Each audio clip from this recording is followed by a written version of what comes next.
Welcome, welcome, welcome. This is a Public Works podcast. My name is Joseph Blackman, and today I got a real treat for you. His name is Charles E. Thomas II, and he is the NorCal Vice President PM CM at Jacobs. Charles, say what's up to everybody. Hey, how's everyone doing? It's an honor and a pleasure to be with you all today. I tell you, it's been a long ride in my career. Been doing this over 30 years now, and to think that now I'm on the other side of my career, and now people want to hear what I have to say, it's an absolute honor. Sure. 30 years, man. That's a good amount of time doing the same thing or doing Yeah, something, right? yes, I, yes, I I think that speaks to a lot of just the type of person you are coming mm, into it and then sticking with it for so long. You could have went to a mm, different industry. You probably could have went to the NFL, NBA, doing mhm, whatever else you mhm, wanted to mhm, do. mhm, mhm, but, mhm, mhm. but you use that same grit and say, you know what? I want to be the best engineer I could be. So let's talk about Yeah, it. Let's talk about yes. Charles's entry into the industry. What got you your start? Talk us through from high school to where you got your first position and all the way up to where you're at today. Oh, yeah. I love this part of the story. So, I actually was pretty good at a lot of different things when I was in school, but nothing really I would call a specialist. And so I was high school editor of my newspaper, and as a result, I was thinking about going into journalism, and I interviewed for a scholarship with Atlanta Journal Constitution. And I can remember it just like yesterday. I went up to the top floor and I was interviewed by the board of executives, and I'm sitting there and they're talking about asking me these questions about my life and why I want to be a journalist. And I'm thinking about the fact of I can see myself going forward. I can remember the young lady at the front, salt and pepper gray hair, which now I have the same thing. And it just blew my mind, just the fact it was sitting there. And but actually ended up coming in second.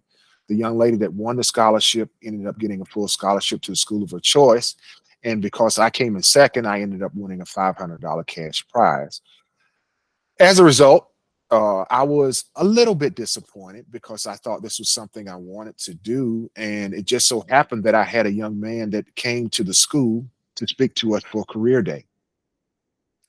And he was so energetic and he was so excited about his profession that I thought, maybe I ought to consider engineering. So I went down after we talked that same week down to the counselor's office and started to pick up some information. And he shared with me his number. And that same young man ended up being a mentor to me throughout my college career at Georgia Tech. And he ended up coming to my college graduation and he even shed a tear. But I say that because I say that story because of the fact of you never know what someone might say to you, or you might say to them that might make a difference in their life. Don't ever discount the value of either the words that you might say or the listening ear that you might provide that might make a difference in someone else's life. No one else may have even made any notice or may even remember the conversation or something that he said, but I did. And here I am now 40 something years later. And the fact I've been doing engineering for this time. Gotcha. One thing you said was specialist versus generalist. Mhm. Can you talk more about that and whether a youngster coming out of college should specialize in something or should they stay a generalist and kind of go the wider path? So I'm going to answer that question this way. When I first started in engineering, I started at the city of Portland and I was a project manager there. And I had a lot of great mentors, but one of my mentors said, if you're going to be in this business, you can't do everyone's job, but you need to know a little bit about everyone's job. It's kind of like when you hear in sports where you hear some of the best, let's pick it a sport, football or uh, quarterback position. They say Tom Brady knew every position on offense as well as defense. LeBron knows every play, the tendencies, Kobe, Michael Jordan. Those individuals study not only their own position, but also other positions on their same team, as well as opposing players. I think that there's a tremendous value in understanding some of the challenges that others have. It's not to say that you're trying to know everything, because that can be overwhelming and you can get lost in the wash. But I believe that understanding the sweet spot of others, I view it as getting them the ball high or low or medium is important because not everyone communicates the same way. For example, some people are email people, some people are more face-to-face people, some people are more send me something in writing, or they have different ways of expressing themselves. And understanding how best people communicate in the fashion that they prefer to communicate. Some people are very to the point. For example, my wife, to the point. If you don't get to the point in like 2 minutes, sometimes 60 seconds, she's out.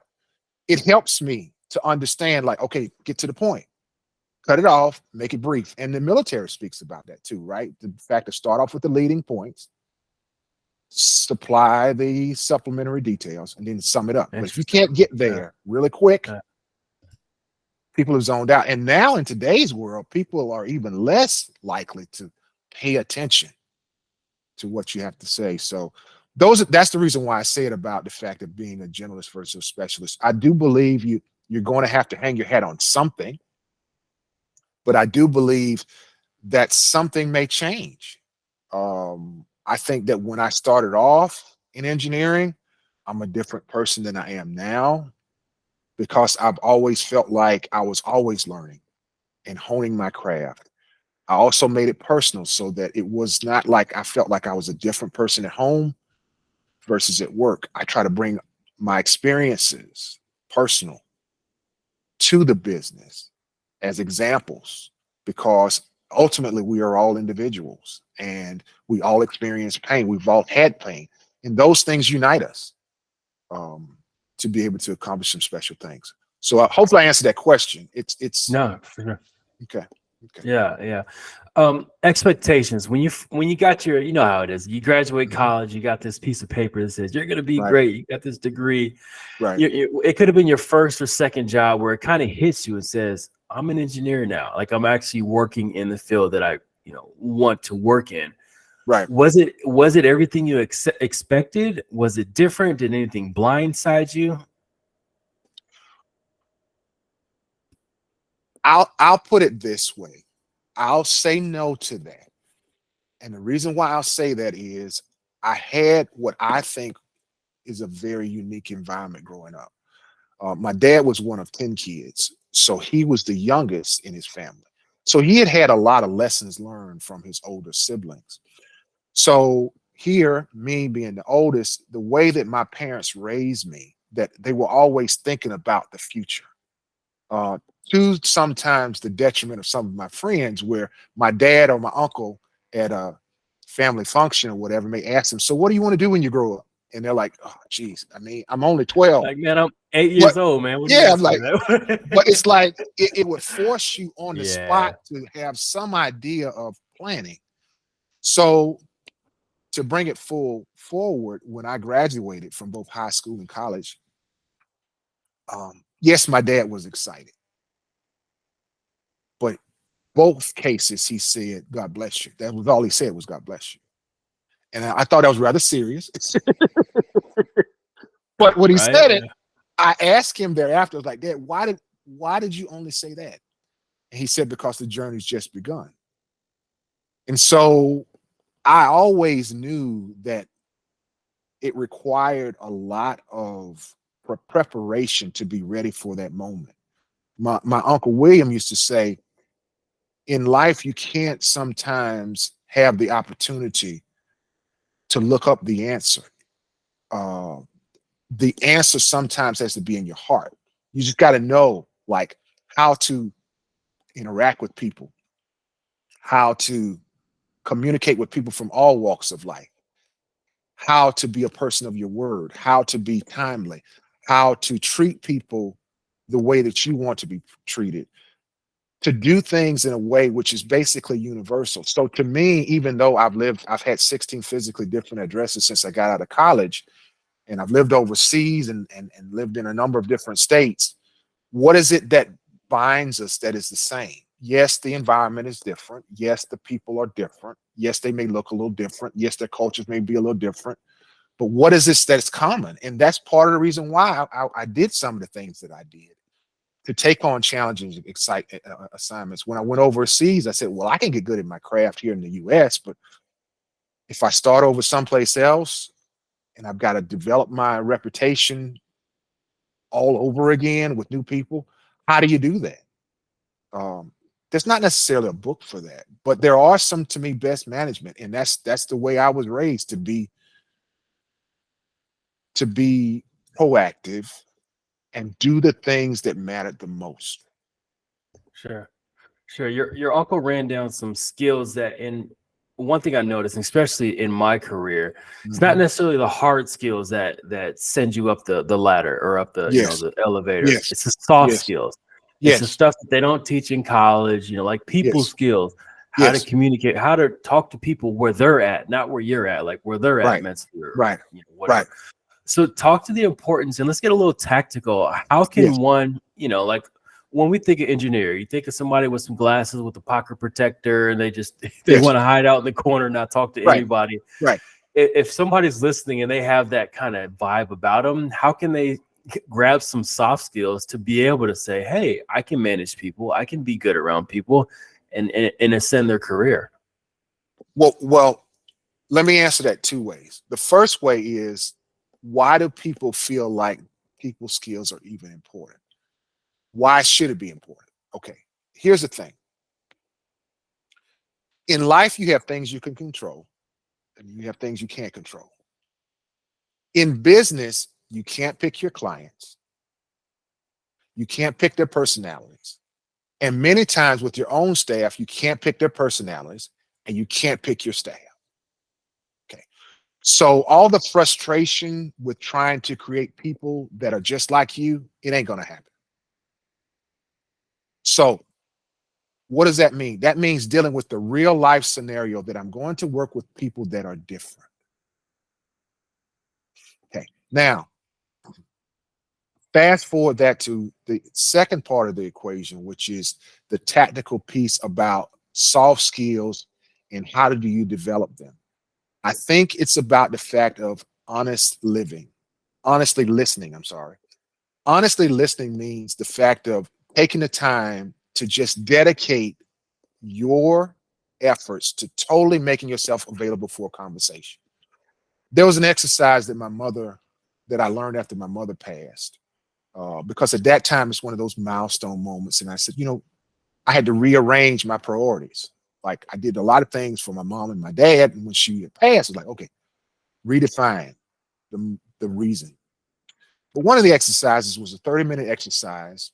And it was an exercise where basically you listen for 30 minutes, but you cannot speak.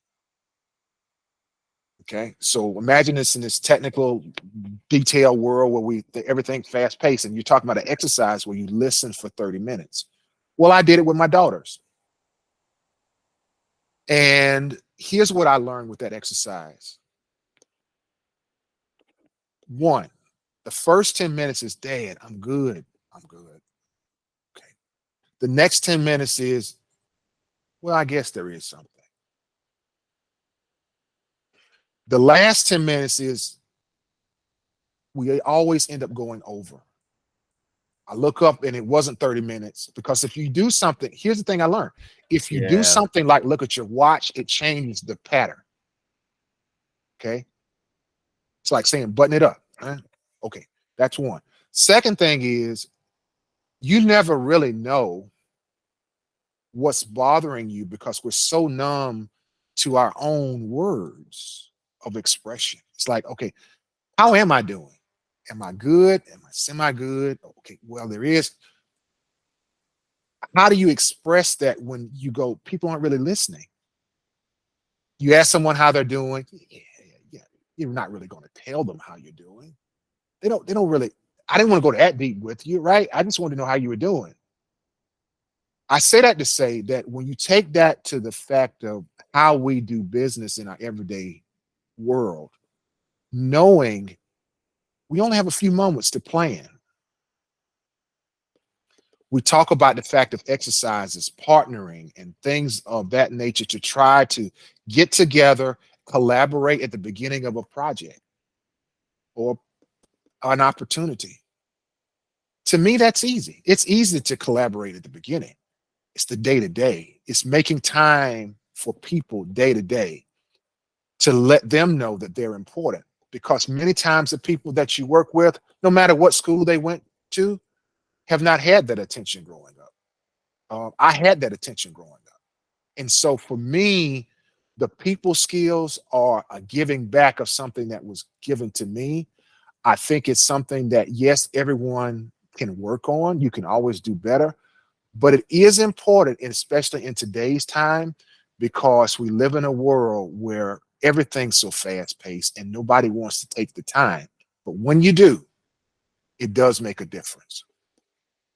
Speaking of today's age and being fast paced technology, you've been in the Yes, industry for 30 years. So I'm sure you've seen, from graph paper to these AI AutoCAD, like stuff that you right, could probably never fathom 30 years ago. right. So how have you used technology to leverage what you're doing? And then kind of let's fast forward another 30 years. Where do you see the industry going? Well, that's two questions to me. I think how I've seen it utilized, I typically use technology for a couple things. Performance measurement. I think that that's important. Give me my numbers so I can know. I don't know doesn't fit in my checkbox. Okay, I need to know what are we saying we're going to measure, and did you get there? That's what I like to use technology for. I think that the creative aspect of it is something that's untapped. That technology right now, as I see it, is not necessarily making us more creative, meaning that there's a whole untapped experience in all of us that if you can pull that, I'll give you a good example. I've had an opportunity to work on a lot of award-winning teams, and we didn't win awards because of the technology that we utilized. Okay.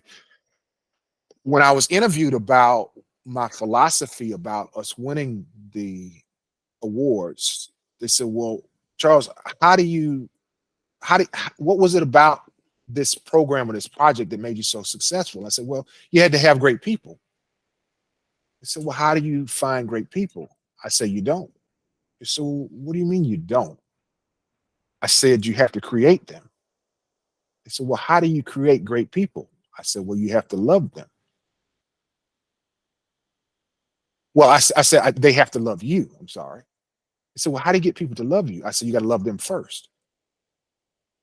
What I mean by that is that the investment in people, the trust, because normally the delivery methods are sort of, you got a contractor, you got the designer, you got the owner, and they all kind of have different agendas. But success is where everybody lines up. So if you're going to get everybody to line up, it's got to be deeper than, and that doesn't come from software. That comes from people think about me. They say one thing about me, I'm like a bulldog. I'm a bulldog about the fact of the desire to do something special. That's not software. Software is a tool. But I think it's important to keep it in perspective, because if you depend on the tool, you set it on automatic, you stop thinking, you stop improving, but inevitably you've got an experience that is different than mine. There's an endless wellspring of experiences with inside of you that I need to pull from. One of my coaches used to say sometimes, you're not late until the best 5 players are on the bus, meaning that his philosophy was only coaching to the best 5 players. But the best coaches that I ever had, everybody on the team got better.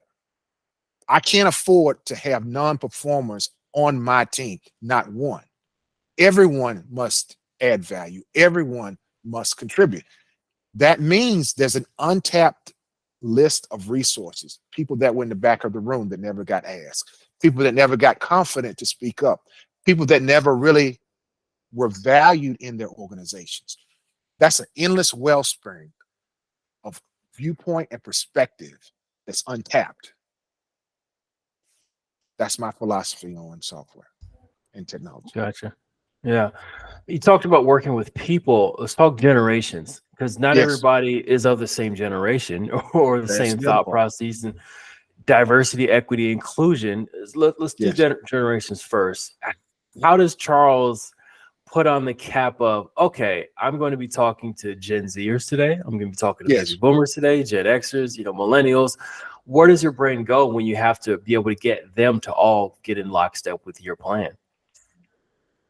So I've had some unique experiences in that regard. We did a program where basically we were hiring young people from the community, and they were going to be hired on with the firm as inspectors. So we had a training program, and they were tagged with the senior inspectors to learn from. So the senior inspectors were old school with the mentality that at first it was like, wait, these people are trained to replace me. So they had that fear. That was a fear we had to work through. And then you had the opposite side where you had these younger people that technology had said, well, because I know how to do all these things, and why are you so slow? They felt better than the people that they were learning from in regards to technology. So they didn't have a lot of patience with the people that they couldn't understand, like, well, why can't you figure this out? So for me, it was the fact of getting everyone to understand that there was value in all of their experiences. The translation of mentorship. Mentorship is not just one way. Mentorship goes both ways. Yeah, you may be good at the entering of the data or the software, but then this person has had a different experiences and different background. It's the blending of the two, this kind of gumbo of experiences that to me makes it special. But you have to get something tangible for people to understand, hey, this is what happens when you do this. You know, you mentioned about earlier about the fact of videoing a lot of the trainings that you do. And I ended up doing that on one of my projects where basically the senior inspectors would talk about concrete testing and inspection. And so the younger people would video it. So they got a chance to be in the video. Okay. So then they had it as best management, the fact of these videos to show them how to do proper concrete testing. So they were all doing it together. I think that that's the one thing that we can always do better is to work better as a team. I don't think you ever get there. Because every day is different. And that's the thing about construction. You don't have controlled conditions. To me, construction is the ultimate form of engineering because it's outdoors. You're dealing with the environment. You're dealing with all these unknowns, the from digs and not knowing what is exposed in the ground to the impact of the community to traffic, all these things that are not controlled like it is in a production environment where everything is temperature controlled and humidity controlled. It's a very different, it's the ultimate. It's not the same thing as sports, but there's a lot of similarities. And we talked earlier about why you said doctors, lawyers, and engineers are like the three kind of top coveted Yes. fields, Yes. but nobody really knows what engineers do. Like you Right. can go around and tell 10 people you're an engineer and they'll go, oh, okay. Like, Yeah. but if you told 10 people you're a doctor, they go, oh, that's cool. Like you probably Right. do brain or heart or Right. whatever, right? Right. Right. So why does the industry have that type of stigma that people don't know what an engineer does? And then how can we change it? Well, I think the reason why is because social skills in the engineering and construction environment is not necessarily something that people sign up for when they're in school. Neither is it something that, especially with, um, I'll say, the older generation, something that was necessarily appreciated. I'll phrase it this way. I had a young man that was from overseas, and I've forgotten the name of the country, but I remember asking him, I said, well, whenever I say hello to you and how you doing, you never really respond. And he said, Charles, well, here's the thing. The country that I come from, had a lot of mining that was performed. Very challenging, tough way to work, tough conditions. People didn't necessarily want to talk about how hard it was. It was hard enough performing it. To talk about it just wasn't something that people wanted to admit. And it kind of fell on deaf ears. So nobody really answered the question to how you're doing. So I'll say that to set up the fact of what we do. If you talk about the environment that we have, it's like it's a tough, and it has typically been a pretty tough environment. It's like, look, we got to do this thing. You're outdoors, like I mentioned before. It's cold. We got to get this done. Okay. And we don't really want to hear any sob stories about how you feel. Okay. That created a sort of cap on our ability to be able to communicate. The problem didn't go away.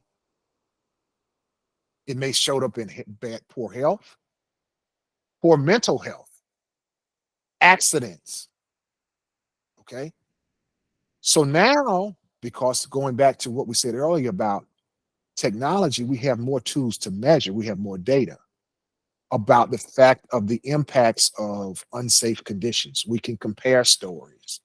We can assimilate best management to learn from how accidents have occurred and the impact of not having proper training or not having proper equipment or not having the right staff available for the work to be performed. And so as a result, we have to acknowledge the fact of you can be tough, but if tough means I'm ignoring circumstances that could cause loss of life, I don't think that's what the business is signed up for. So I'm saying that to say that now we have an appreciation more so than we used to about the benefits of communication and the benefits of us actually acknowledging our challenges and struggles and improving our ability to be able to communicate. Gotcha.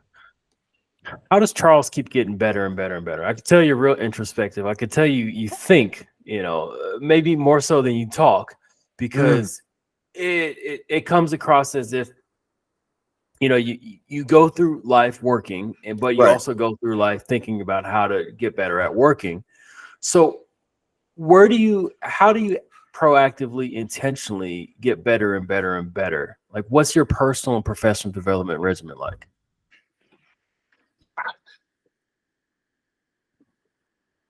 I'll start off with the easy things. Do you even ask?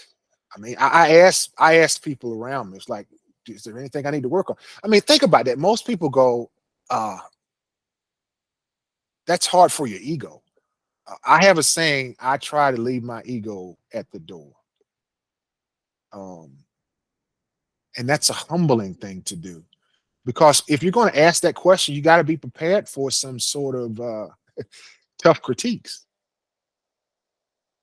We used to do this training where basically it was 4 hours of in-class training and 4 hours of driving in an 8-passenger vehicle.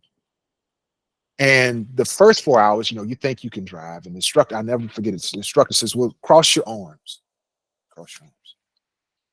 And he says, cross your arms the other way. Which one feels more comfortable? Okay. The first one is the one that you were taught growing up by whoever taught you how to drive, for example. That was comfortable. Doesn't mean it was either the best way. It was just comfortable. And you might have in your mind thought, I'm a great driver. But here's the humbling part. You drive in this 8-passenger vehicle where the instructor is looking at all of your mannerisms, your eye contact, your staring, well, anything that could be something that you need to work on. And then these other 6 individuals are critiquing you on various aspects of your driving and focusing on this thing, just that one thing. So you come out of this like a pilot with everyone on your plane critiquing you on, did you land that plane soft and gentle and just we didn't even feel it? Or was it a little bumpy? Okay, you thought you were good. We felt a little bump. So what I'm saying is that when you ask people, and you humble yourself to the feedback and you listen. You have two ears, one mouth, and you listen. You will realize that again, every day you can learn to improve because you might rewind it. You look back at your notes. You realize something that was said that in your mind you might not have remembered, but your notes said, hey, did you remember about this? Someone said this. There's always these things you can do to improve. And it doesn't mean it's a negative. It doesn't mean I got to beat myself up. It just means it's fun to me. Every day I wake up, I go, I got another opportunity to do this. And if it's my last, I gave it my all. But if I get another day, I'm going to do my best to listen, to be available, and to maximize the moment. Sure. What advice would you give to somebody coming out of college? You're like, hey, I'm at my job, I'm doing my thing, but like, what can I do, an hour or two outside of work to help make my work life, or not work life, but make my performance at work better, whether it's soft skills or hard skills? What direction would you send them in? So I would say this. Um, Everyone, I believe, needs to understand that everyone is unique. Okay. We all have a gift. We all have something that makes us special. Um, when I look at what someone might ask, if they say, what do you want to do when you grow up? That'll get you a certain level of introspection. Someone might ask a deeper question, which is, what do you want to be when you grow up? That'll get you an even deeper level of introspection. To me, the highest level of introspection is, what kind of person do you want to be? Which means that doesn't matter about the title, it's what kind of person do I want to be? I think the sooner that you address that question allows you to be able to say, as you work your various jobs, what is it that you want to be? I could be doing a job that I know may not be my end all be all, but I know the kind of person that I want to be, so that every job fits into my eventual plan. Here's the thing though, most of the time, like I mentioned with my uncle or my dad or my grandparents or my coaches, if someone has to ask you, what do you want to do? Or what do you want to be? Or what kind of person do you want to be? And you don't want to deal with it, you're going to have a certain result to your life. So I say that to say, to me, just the focus on being appreciative. I developed what I'll call my own philosophy. It's called EarthCA, and I developed it after my mother passed. I learned it, honed it with my children, and then I took it to the job. EarthCA, ERFKA. First, empty your cup. Make yourself available. Pour it out, wholly available. Every day. Pour it out. Yesterday's gone. Today's a brand new day. EarthCA. R, recognize the opportunity. What's the opportunity? You figure it out. The opportunity to make something special of this new day. Third, focus your power. ERFCA, ERF. Focus your power. Take a look at your strengths and focus all you have on what it is you bring to the table. Meaning that I can be working a job. I need to know what my strengths are. How do I know? Ask people. Hone your craft. Whatever it is. I used to deliver newspapers when I was growing up. I developed a certain philosophy to doing that. How do you do that? What was my power? K, ERFK, ERFK. Keep it simple. I need to be simple. I need to put it in a fashion where somehow or another I make it memorable, that I can focus on and you can take a value. Keep it simple. And then last, appreciate. The shortest distance between 2 points, to me, is not a straight line. The shortest distance between you and wherever you want to be is appreciation. Wherever you are, whatever job you have, whatever you're doing, appreciate it, because you can learn something from even what others may consider to be a bad experience. EarthCA, that's to me. So to me, when I try, if you ask me about what you can do for a young person, is to just be appreciative of the skill set, the talents, the gifts that you've been given. If you made some mistakes, empty that out. It's a brand new day. Okay. Keep it simple, but most importantly, appreciate it. Nobody has the perfect experience. You've got your own. I like the empty it out part. I think a lot of us carry, whether it's unrealized or undealt with trauma, or even just stuff that we have that, we think we're awkward because our ex-girlfriend in the ninth grade told us that we do this in a weird way. And we carry it with us into our 30s and 40s and 50s. And it's like, dude, empty it out. It's a new day. Start with nothing and work from there. I like that. What would you say is the biggest misconception about what you do? Like, let's say we asked your wife's best friend, like, what does Charles do all day? What value does he add to society through his work? What would she get totally wrong in answering that question?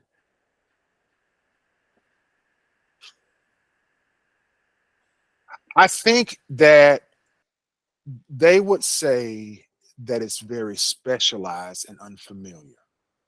I mean, Okay. you have to admit our terminology is different. We're pulling out these plans with all these details and pictures, and we're pulling out binders of descriptions of stuff, and so that can be overwhelming. They think again that that is something that we do. I like to think of it, yes, those are the deliverables, those are the things that we utilize in our trades, but at the end of the day, trying to get that into simple, easy things we can do every day, which goes back to a story that I had when I was working with ASCE, and they did this study because they wanted to increase the numbers of young engineers.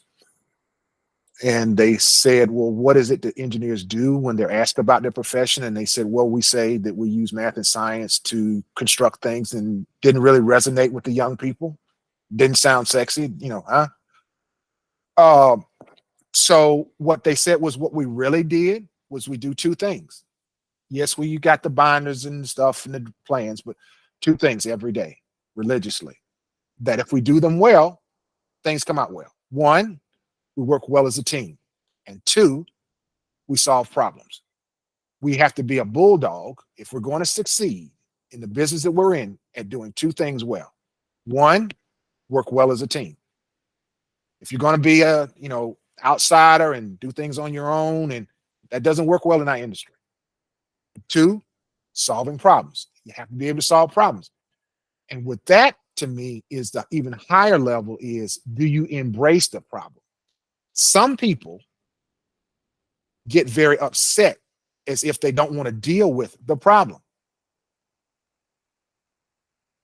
Problems are inherent in our industry. Right. Embrace it, right? Yeah. Because when you embrace it, you're excited about, okay, who says tomorrow there's going to be a problem? I'm excited about that problem. I look at it, don't call it a problem. Call it an opportunity. Yeah. Yeah. Okay. All right. Let's say you're commissioned to put up a billboard. And this billboard, since you're in the Bay Area, let's say it's on the Bay Bridge, most trafficked Yes. area, right? Yes. What ask of your community in regards to, let's say, engineering would you want to put on this billboard?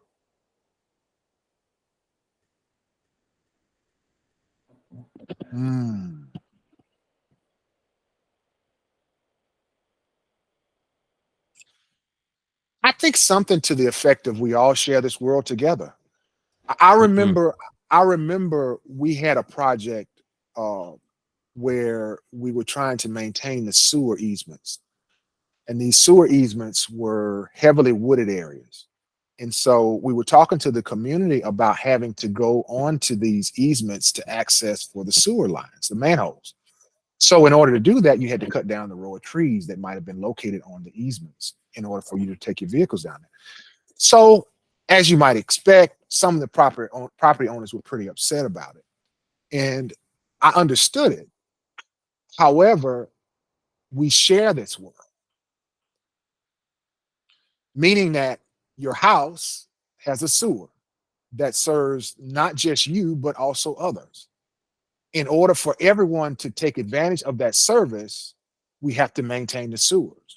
So that means that, yes, you have a row of trees on your property, but we also share this world, and you share this sewer line with others. So in other words, it's just saying that whether it be the water that we utilize, where we have to share this water with all of the various consumers in different states, because we have limited amount of available water, or it's the sewer lines that have to be maintained. These are structures that are put in place in order to serve not only you, but us all. And I think that understanding that perspective that we share this world with each other is important, because we do. You can't really survive in this world with the viewpoint that you can't consider others. Gotcha, gotcha. If you could take your talents anywhere else in the world, it can't be inside the U.S., where would you want to be an engineer at, and why? Well, in my time in South Africa, it was a very humbling experience. I remember we had a annual shutdown that was done in one of the oil and gas refineries that we were working on the program, managing the program. And I remember we had a very high bar in regards to safety. And there was a situation where we noticed that some of the employees for the contractor were having uniforms that were torn. And so we had to make sure that they had proper attire. But one of the interesting things was why they had uniforms that were torn. And it was because of the fact of they lived under conditions where it was the only clothing that they had to wear that was in good shape. And so it gave you a different perspective in terms of the fact of they had a certain situation where what they wore was their end all be all. And it gave you an understanding of some of the conditions that some of our colleagues had to deal with. But it also lets you know how important it was, and what you were doing was a real benefit to the world, that we could help them by giving them gainful employment. We could improve their skill set. We could add value. We could leave them better than they were. But we also learned something from them as well, because despite the fact of the attire that they wore, they gave their all, they did their best, and they were appreciative. So I would say South Africa because of the great experiences that I had there. Sure. Anything technical or tactical that you learned from South Africa that you kind of use and apply today with your current position? Oh, definitely. Oh, Yeah. definitely. Because I was working in an oil and gas refinery, it had the highest bar in terms of safety. Um, when we started the first 2 weeks of employment there, we had mandatory examinations where you have to put out fires using fire extinguishers, and they were these huge flames and fire. You had all of us, managers, everyone.